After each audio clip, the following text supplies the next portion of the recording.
Trump's defense secretary pick, Pete Hegseth, is now facing some heat from his former sister-in-law. In fact, his former sister-in-law has now provided members of the Senate with a sworn affidavit that alleges that he mistreated his second wife and was volatile and threatening during the course of their relationship. Where are we going with this with the Young Turks, Ana Kasparian?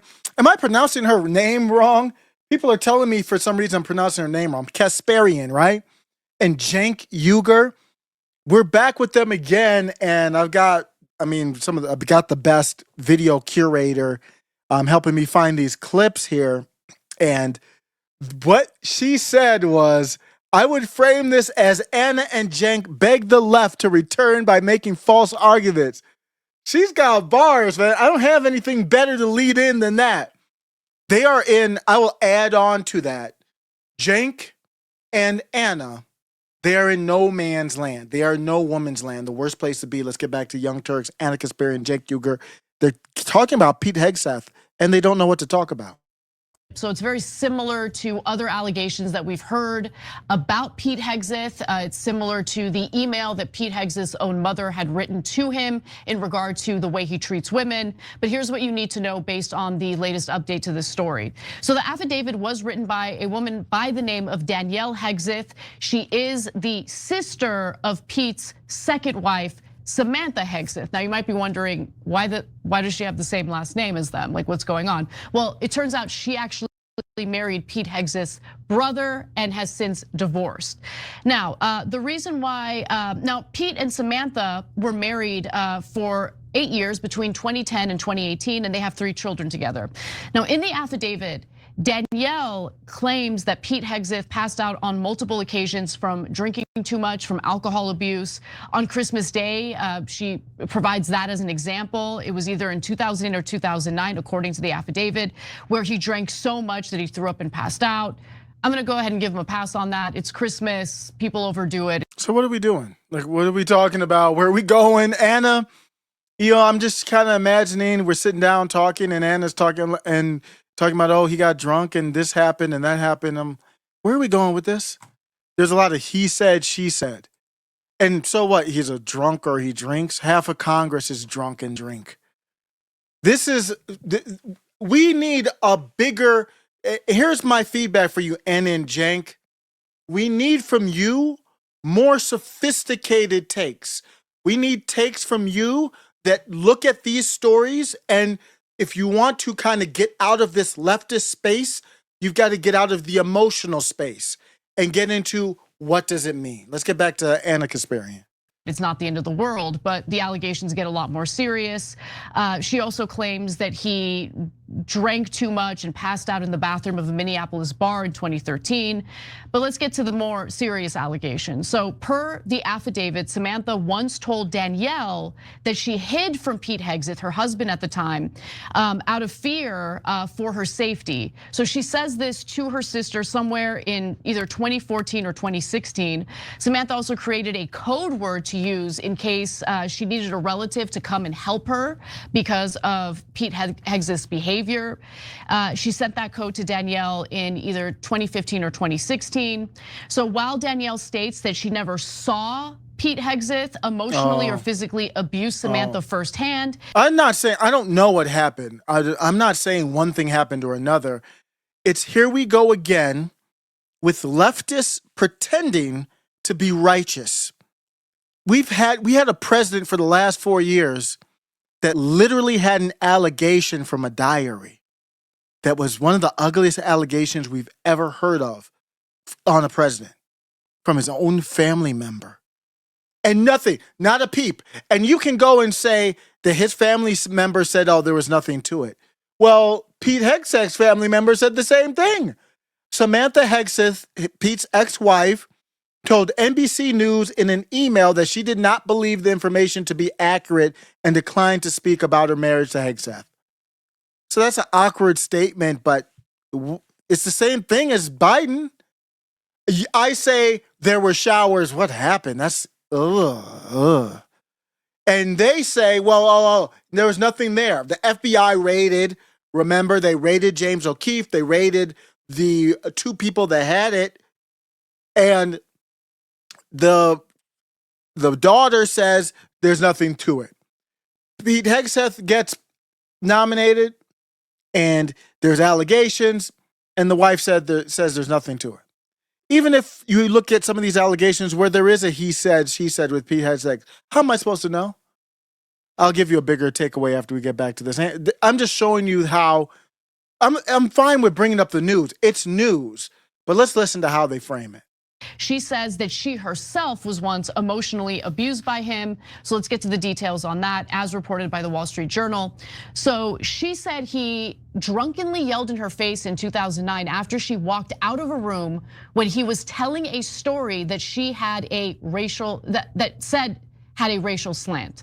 So she didn't like the story. She said it had a racial slant. She said he was in the military uniform, became very aggressive and yelled at her long enough that another person whose name is redacted had to pull him away. Danielle also allegedly heard Hegseth make some grotesque statements. At one point, Danielle said that she heard Hegseth say that women shouldn't have the right to vote and they shouldn't work. Other times, he made rude comments about women's looks. It's based. And there's all kinds of relationships. If women want to work, I'm not as kind of passionate about that. But in the ideal situation, you'd want to be in a position where you didn't have to. But that's not the reality for most of Americans. And so I have no knock on that. As far as the voting, I have been very outspoken against women voting. Women should not be able to vote unless they sign up for selective service. And I'm not talking about to do dishes. So I don't want women to sign up for selective service. So I'm fine with them not voting. But that's not the position of these people on the left. They want women to vote, which is fine. Okay, then here's the card that every 18-year-old man gets. Sign it. And war is ugly. I was listening to the funny actor, TV actor turned president of the Crane country on with Lex Friedman. And he said that North Koreans, why are North Koreans? Can you imagine being a North Korean getting involved in the Russia-Crane war? Oh my gosh, your life on the line for Russia and Crane? But they are. And the funny guy, the funny TV actor who's pretending to be president, or guess he is president now of the Sunflower Country, said some of the North Koreans, they burn, I would say, their face to become unrecognizable as a sacrificing themselves when they're basically out of the battlefield. War is ugly. I don't want women in war. I don't. But if you do, then that's fine. Sign up, make it mandatory, then you can vote. That's my take on that. And once stated that he never used condoms, it says. Danielle Hegseth also why are we said talking that she about heard him this? say, I mean, some of this is news and some of it's not. Christians need to have more children to overtake the Muslim population. What's wrong with that? So there's more to this, including Pete Hegseth's now ex-wife coming out to release a statement about what her sister has provided members of the Senate. But before we get to that, Cenk, I want you to jump in. Yeah, so lots of thoughts in different directions here. I don't love that this person's coming out with this, even though I agree with what she's saying largely. So let me break it down into a couple categories. First of all, I don't need to know about his condom use at all. Okay, so keep that personal stuff out of this. The reason why I don't love the revelation is because the ex and Hegseth have some deal that they made when they got divorced. They want to protect the kids and they wanted it to be private. So now it's no longer private, and she didn't ask for permission. I'm fine with it not being private because you're running to be Secretary of Defense. We know this is politics. If you can't handle this, you can't handle the Pentagon. Oh my goodness. They are not to play with. It's probably almost nastier than the White House. They should do a TV show like they've done White House TV shows. They should do like a Pentagon one if they haven't already. But let's get back to Cenk Uygur, the Young Turks, talking about Pete Hegseth. From the ex who was her friend, right, to out all of this. On the other hand, look guys, we have nonsense conversations in media all the time and in Washington. Nobody ever talks about what's real and obvious, right? So does Pete Hegseth have a drinking problem? There's no question in the world that he had one. I don't know I agree completely. We talked about that on the David Pakman, and I agreed with Dave. That's one of my favorite segments. I don't know why. I really like that segment, breaking it down, how David did that. When David Pakman is on point, he is great.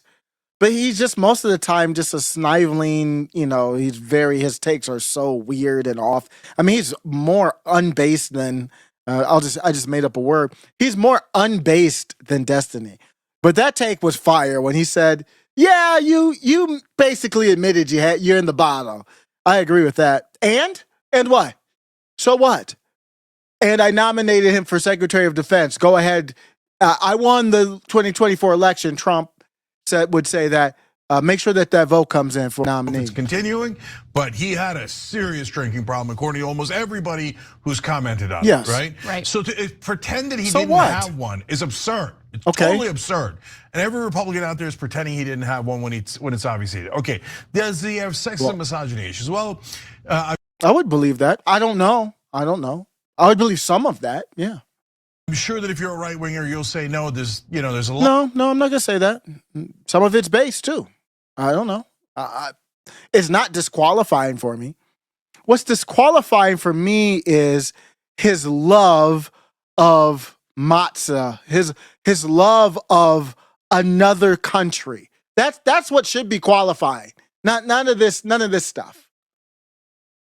A lot of right wingers who say that you could tell them the most sexist thing in the world, they'll say it's perfectly fine, right? There's plenty of right wingers who will be bothered by some of the sexist and misogynistic things that he does. But has he done those things? Of course, absolutely has, right? I don't know if he has or not. But what's your point, guys? Where are we going with this? Right. So from women who work with him, women who were married to him, women who know him, this is obviously a significant issue for Hegseth. I'm worried about that because there are going to be literally hundreds of thousands of women who report to him as their boss. There's 3 million people in the Pentagon. Well, then he can get removed. He can get fired. He can be forced to resign. That's a giant problem, let alone if something happened. Women who serve in combat that he's doesn't appear to be in favor of. Is he qualified? He's obviously not qualified. The senator. What do you mean he's not qualified? What are your qualifications for the position of Secretary of Defense? What are you looking for? Did you support? I hope you don't. I don't think he did support Lloyd Austin. Literally came off the board of Raytheon, a defense contractor, as our Secretary of Defense. Once you cross that Rubicon, Pete Hegseth, man, go have a couple of drinks on me, bruh. I don't have a problem. When you come off of that, I don't want to hear anything about Pete. Democratic senators actually did a very good job of asking him some specific questions about the Defense Department, and he had no earthly idea, didn't even bother studying, like some basic questions. So number 4, why is he picked in the first place? Because Trump saw him on Fox News and liked him, liked his look. That's all that needs to happen. People voted for the president. President saw him and liked him. That's all that needs to happen. I'm gonna analyze him whether he's good or bad based on what I see. I have no problem doing that. But as far as him being nominated, I'm fine with him. I've got more problem with Marco Rubio than him. Liked what he had to say. These are so obvious. Central casting. That's all that matters. Casting. And look. You can be supportive. What are your qualifications, TYT, for Secretary of Defense? What do you want? And then what is realistic? Yeah, I would want there to be a guy for Secretary of Defense that doesn't believe in any wars. And yeah, that's nice. I'd love to have $1 trillion too. Of Donald Trump and overall cheerlead his entire agenda without greenlighting every single person he nominates to be in his cabinet. This is a bad pick, period. It's just a bad pick. I mean, he is just surrounded by controversy. His past statements and actions keep coming back to haunt him. That's what statements, what actions? We don't know what these actions are. These are all alleged. And it's funny how nobody cared about these before. Nothing came out, nobody cared until now. Just like Brett Kavanaugh.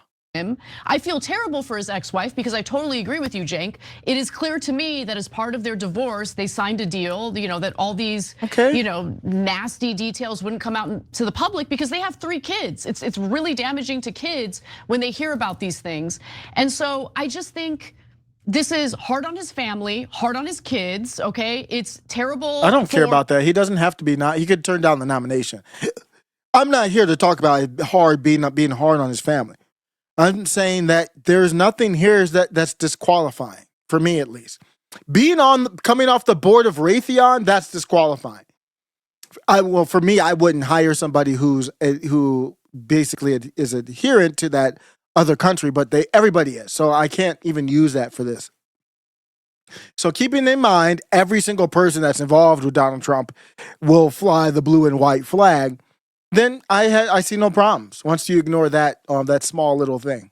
Or, the Trump administration in terms of confirming this guy, he's the top person I have an issue with when it comes to Donald Trump's nominees. Why? And he's not. He is not credible, or that's I shouldn't the say top credible. guy. Well, you could say credible, but not experienced. You have less problem with Marco Rubio than him.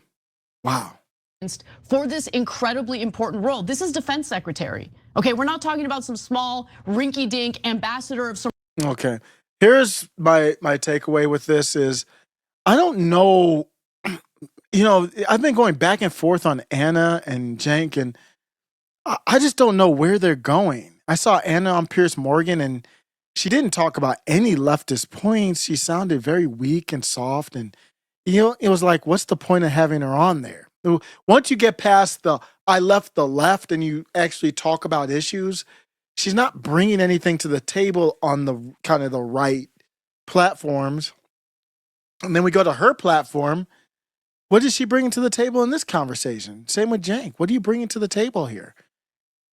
They're going to find themselves in a tough position if they don't figure out what is their ideology and stick to it consistently. The next clip is ready below. Welcome to Aftershow Carnage.